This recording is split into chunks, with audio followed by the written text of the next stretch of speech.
आइए बच्चों, आज हम अर्थालंकार का पार्ट 2 भाग लेकर के आए हैं। इसके पहले मैंने 8 अलंकारों के बारे में बता दिया था और आज फिर हम उसी अर्थालंकार के आगे वाले भाग को लेकर के आए हैं और इसमें जो है आपको एग्जाम्पल भी देंगे और उसके परिभाषा भी बताएंगे कि अलंकार जो एग्जाम में पूछे जाते हैं खास करके उन्हीं अलंकारों की चर्चा करेंगे। तो आइए देरी ना करते हुए हम शुरू करते हैं और ये वीडियो आप लास्ट तक देखिएगा।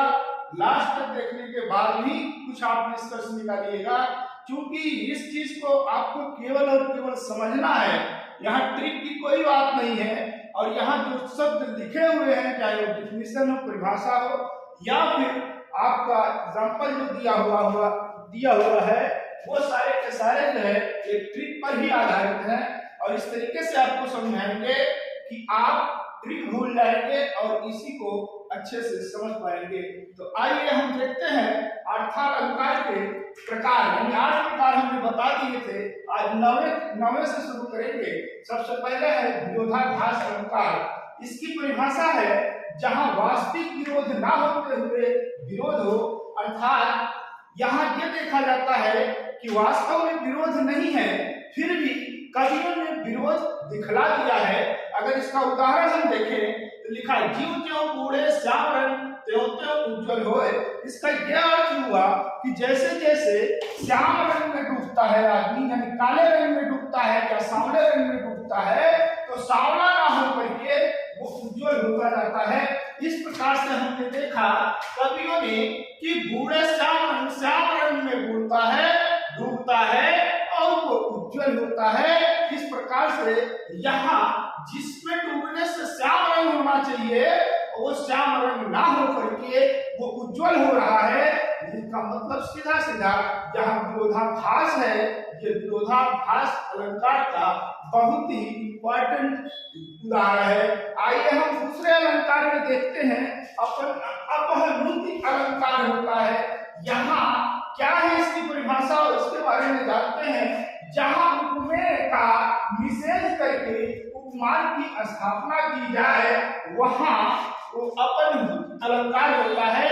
अर्थात ये उपमेय और उपमान अगर आप समझना चाहें तो यह देखा जाए कि उसका मुख चंद्रमा के समान है, तो यहाँ जो चंद्रमा है वो उपमेय है और उपमान आपका मुख हुआ। इस प्रकार से उपमेय का निषेध करके उपमान की स्थापना की जाती है, अर्थात जिसका एग्जाम्पल हमको देना है उसका निषेध करके जिसके एग्जाम्पल दिया जा रहा है उसकी स्थापना की जा रही है और जिससे दी जा रही है वो उपमेय है, अर्थात उसका निषेध किया जा रहा है। अगर इसका उदाहरण देखें, मैं जो कहा रघुवीर कृपाला बंधु न हो मोर यह काला। काला से मतलब काल है, अर्थात यहाँ ये कहा जा रहा है कि मैं जो कहा रघुवीर कृपाला बंधु न हो मोर यह काला, अर्थात मेरा जो भाई है वो काल नहीं है। ये चीज यहाँ दिखाया जा रहा है। अर्थात कहने का मतलब ये है कि काल और भाई दोनों में ये कंपेयर किया जा रहा है, यानी में उपमान की स्थापना की जा रही है। उपमान यहाँ बंधु है और उपमेय आपका काल है। इस प्रकार से भाई की स्थापना की जा रही है, अर्थात कहा जा रहा है कि बंधु न हो मोर यह काला, मेरा भाई काल नहीं है। इस प्रकार से बच्चों अपहनुति अलंकार में ये देखा आपने कि उपमान की स्थापना की गई है, उपमेय का निषेध किया गया है। और आगे देखते हैं प्रतीप अलंकार। प्रतीप का जो अर्थ होता है वो उल्टा होता है, अर्थात उपमान को लज्जित किया जाता है। यहाँ उपमान की स्थापना की गई थी, यहाँ उपमान को लज्जित करके उपमेय की स्थापना की जाती है, अर्थात उपमेय की श्रेष्ठता बताई जाती है। उससे ही हम प्रतीक अलंकार कहते हैं। आइए देखें, सियमुख समता किम करे, सियमुख समता किम करे चंद्र बाबुरो रंग, अर्थात सीता का मुख किससे किया जा सकता है, अर्थात सीता का मुख बेचारे चंद्रमा से नहीं की जा सकती है। अर्थात सीता का जो मुख है वो चंद्रमा से अच्छा है, अर्थात चंद्रमा में जो है कुछ ना कुछ बुराइयां हैं जिससे कि सीता का मुख चंद्रमा से ज्यादा सुंदर है। अर्थात यहाँ उपमेय श्रेष्ठ दिखाया गया है और उपमान को लज्जित किया गया है। उपमान जो है चंद्र है और उपमेय जो है सीता है। तो दोनों में आपने अंतर देखा। उपमेय और उपमान, अगर फिर बात करें उपमेय उपमान का, तो चंद्रमुख अर्थात जो मुख है वो आपका उपमेय है और चंद्रमा जो उपमान है। इस प्रकार से यहाँ सीता का मुख बेचारे चंद्रमा नहीं कर सकते, अर्थात सीता का मुख चंद्रमा से भी ज्यादा सुंदर है। इस प्रकार से उपमेय की श्रेष्ठता यहाँ बतलाई गई है और उपमान को लज्जित किया गया है। फिर आते हैं व्यतिरेक अलंकार में। अगर व्यतिरेक अलंकार की बात करें तो जहां कारण बताते हुए उपमान को लज्जित किया जाए, आप फिर वही चीज बात करते हैं, दोनों वही है, लेकिन जहां कारण बताते हुए उपमान को लज्जित किया जा रहा है, सिर्फ फर्क इतना है कि यहाँ कारण बताया जा रहा है और उसमें कारण नहीं बताया गया था। फिर आप इसके एग्जाम्पल को भी देखें। चांद कलंकी वह कलंकु, अर्थात चांद तो कलंक है, लेकिन वो जो है चांद कलंकी वह जो है वो निष्कलंक है। चांद कलंकी है अर्थात चांद में जो है कलंक लगा हुआ है। यहाँ कारण बताया गया है कि चांद के अंदर कलंक है और वो जो है वो एकदम से निष्कलंक है। अर्थात कलंक क्या है? चांद, अर्थात चांद में धब्बा है वही उसका कलंक है और वह निष्कलंक है अर्थात उसके चेहरे पर कोई धब्बा नहीं है। इस प्रकार से हमने ये देखा कि व्यतिरेक अलंकार वहां होता है जहां कारण बताते हुए उपमान को लज्जित किया जाता है और इसमें कारण नहीं बताया जाता प्रतीक में, यहाँ सीधा सीधा उसको लज्जित कर दिया जाता है। तो दोनों में फर्क यही है और आप इस उदाहरण को अच्छे से याद रखिए। अगर याद रखोगे तो कहीं भी धोखा नहीं मिलेगा। अर्थात जब भी कोई पंक्ति आएगी, अगर इससे कंपेयर करोगे तो निश्चित ही आप 100% सही करके आओगे। आइए देखते हैं असंगति अलंकार।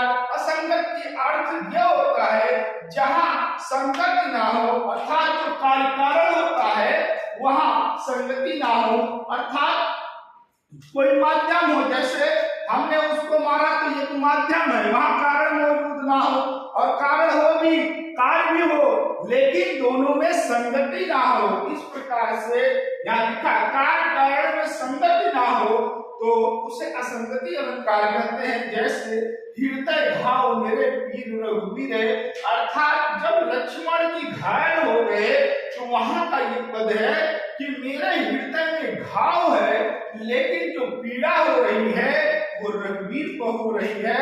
अर्थात मेरे अंदर घाव है, मैं घायल हुआ हूं, मेरे अंदर पीड़ा होनी चाहिए, लेकिन मेरे अंदर पीड़ा ना हो करके मेरे बड़े भाई राम के अंदर वो पीड़ा हो रही है। अर्थात इस पंक्ति में, इस पद्य में आपका असंगति अलंकार है। अर्थात बहुत ही सिंपल रूप में आप इसको समझ सकते हैं, बहुत ही ठोस उदाहरण है, इसमें कहीं आपको भटकने की जरूरत नहीं है। अगर ये आप एग्जाम्पल समझ लेते हो तो आसानी से इस अलंकार को समझ जाओगे। आइए देखते हैं दृष्टांत अलंकार। दृष्टांत अलंकार जहां उपमेय उपमान साधारण धर्म का विभिन्न वर्णन किया गया हो, अर्थात जब उसका उदाहरण पढ़े, देखिए बसे बुराई जस ताही को सम्मान, भलो भलो कहीं छोड़िए खोटे ग्रह दत्तान। अर्थात यहाँ ये कवि कहना चाह रहा है कि जिसके अंदर बुराई बसी होती है ताही को सम्मान, उसको सम्मान दिया जाता है। भलो भलो कहीं छोड़िए, अच्छे अच्छों को छोड़ दिया जाता है। खोटे ग्रह दत्तान, और जो बुरे ग्रह हैं, खोटे ग्रह हैं, उनकी वंदना की जाती है, उनको जपा जाता है। अर्थात यहाँ जो देखेंगे आप धर्म, साधारण धर्म का बिंब प्रतिबिंब वर्णन दिखाई देता है। अर्थात इस अगर और व्याख्या करें तो ये व्यंजना शक्ति का उदाहरण है। ये व्यंजना में जब जाएंगे तो उसका पूरा डिटेल्स पाएंगे और वहीं पे आपको साधारण और बिंब प्रतिबिंब का सही उल्लेख मिलेगा। आइए देखते हैं अन्योक्ति अलंकार। अन्य के प्रति कही गई उक्ति अर्थात ऐसी करता हो जो तो सामने से यानी अभिधा तो दिखता हो लेकिन अभिधा के अलावा उसका अन्य अर्थ प्रभावित होता हो, अन्य अर्थ निकलता हो, अर्थात ये कह लीजिए कि वो व्यंजना से निकलता हो तो वहां अन्योक्ति अलंकार होता है। अर्थात अन्य के प्रति कही गई उक्ति यहाँ हम देखें, माली आवत देखकर करिए करीब बार, फूले फूले चुन लिए काली हमारी बार। अगर इसका अभिधा अर्थ निकाले तो यही होगा कि बगीचे में फूल खिले हुए हैं और वहां देवी माली आकर के फूलों को चुनता है और वही कलियां दूसरे दिन फिर इंतजार करती है कि आज माली फिर आएगा और उन फूलों को चुन लेगा। लेकिन इसका यह अर्थ कदापि नहीं है, क्योंकि अन्योक्ति अलंकार में अगर हमने इसका उदाहरण दिया है तो इसका अन्योक्ति अर्थ निकलना चाहिए, अभिधा से कभी नहीं निकलेगा। अर्थात ये अन्योक्ति में जाएगा, व्यंजना में जाएगा या लक्षणा में जाएगा। देखिए, माली आवत देखकर कलियन करी पुकार, अगर माली से तात्पर्य तो यमराज से ले लीजिए कि यमराज भी आ रहे हैं और कलियन करी पुकार। कलियन यहाँ के बूढ़े व्यक्तियों या आदमियों की बात की गई है, यहाँ के जो संसारिक आदमी है उनकी बात की गई है कि जब भी यमराज को देख करके यहाँ के जो रूह है यानी आत्मा है वो पुकारती है, फूले फूले चुन लिए काली हमारी बात। अर्थात जिनकी मृत्यु समीप थी उनको यमराज लेके चले गए, अब आने वाले समय में मेरी भी मृत्यु इसी तरीके से होगी, अर्थात यमराज आएंगे और मेरे प्राण को हर लेंगे। ये अन्योक्ति का बहुत ही सुंदर उदाहरण है। आइए 16 नंबर पर देखें, मानवीय अलंकार। मानवीकरण अलंकार क्या होता है?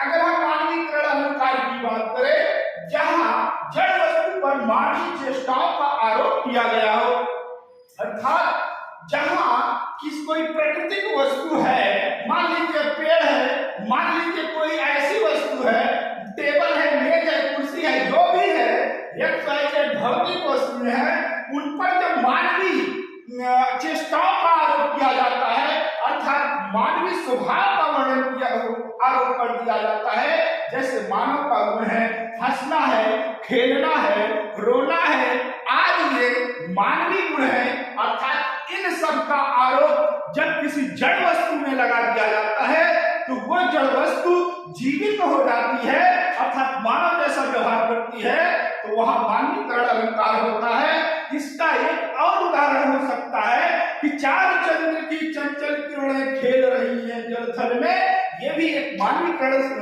अलंकार का उदाहरण है कि चार चंद्र सुंदर चंद्रमा की किरणें वो जल और थल दोनों जगह खेल रही हैं, अर्थात जो खेलने का गुण होता है वो मानव में पाया जाता है, ना कि चंद्रमा की किरणों में पाया जाता है।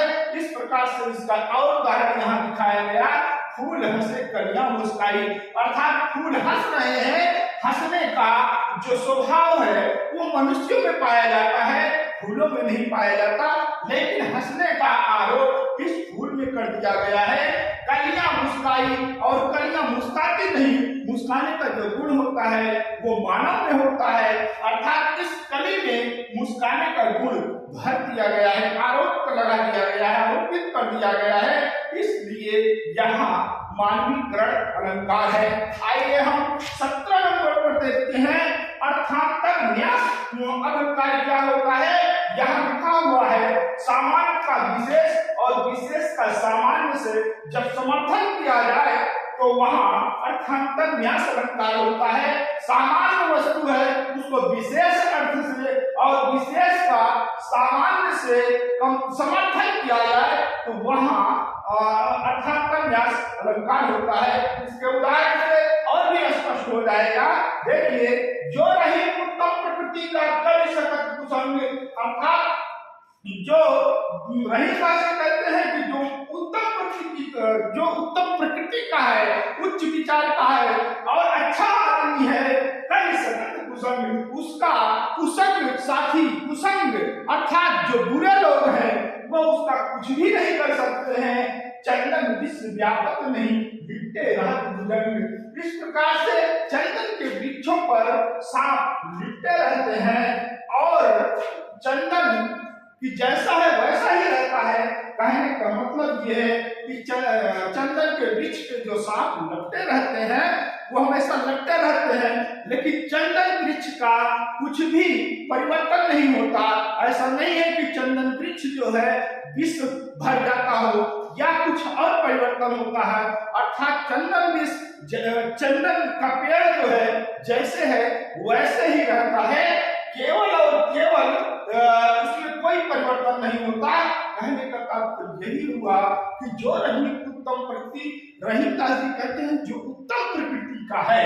यहाँ देखिए ये सामान्य है, ये सामान्य है, इसका उदाहरण कंपेयर जो है विशेष से किया जाए। सकत कुसंग, जो कुसंग लोग हैं अगर उनके साथ में रह जाए तो अच्छे व्यक्ति का कुछ भी परिवर्तन नहीं होता, अर्थात कुसंग नहीं बनता हो। चंदन वृक्ष, जिस प्रकार से चंदन के वृक्ष पर सांप लिपटे रहते हैं और उस चंदन के वृक्ष के सांप को लिपटने से चंदन के वृक्ष पर कोई प्रभाव नहीं पड़ता। इस प्रकार से बच्चों आपने आज अर्थालंकार के बारे में जाना और अर्थालंकार यहीं पर हम समाप्त करेंगे। इसके बाद जो वीडियो डालेगा वो उभय अलंकार का होगा। वो उभय अलंकार में दो प्रकार के अलंकार हैं, उसको बताने के बाद अलंकार पूरा का पूरा समाप्त हो जाएगा। उसके बाद अगला वीडियो डाला जाएगा जो आपके लिए खास होगा। खास करके इसको अच्छे से पढ़िए और इस चैनल को शेयर, लाइक और सब्सक्राइब जरूर करिए। अगर आप चैनल को सब्सक्राइब नहीं किए हैं तो इसको कर लीजिए, ये बहुत ही लाभ देने वाला है। अर्थात एग्जाम के लिए, कभी कंपटीशन के लिए बहुत ही इम्पोर्टेंट आपके लिए है। आप इसको पढ़िए, एक बार न समझ में आए दोबारा पढ़िए, दोबारा पढ़िए, उसके बाद ही नहीं समझ में आता तो आप कमेंट करिए या मैसेज करके हमसे इसके बारे में और जानकारी प्राप्त कर सकते हैं। इसके अलावा हिंदी की अच्छी जानकारी पाने के लिए आप हमसे क्वेश्चन भी कर सकते हैं मैसेज के थ्रू। आइए फिर हम इसको यहीं पर समाप्त करते हैं। धन्यवाद।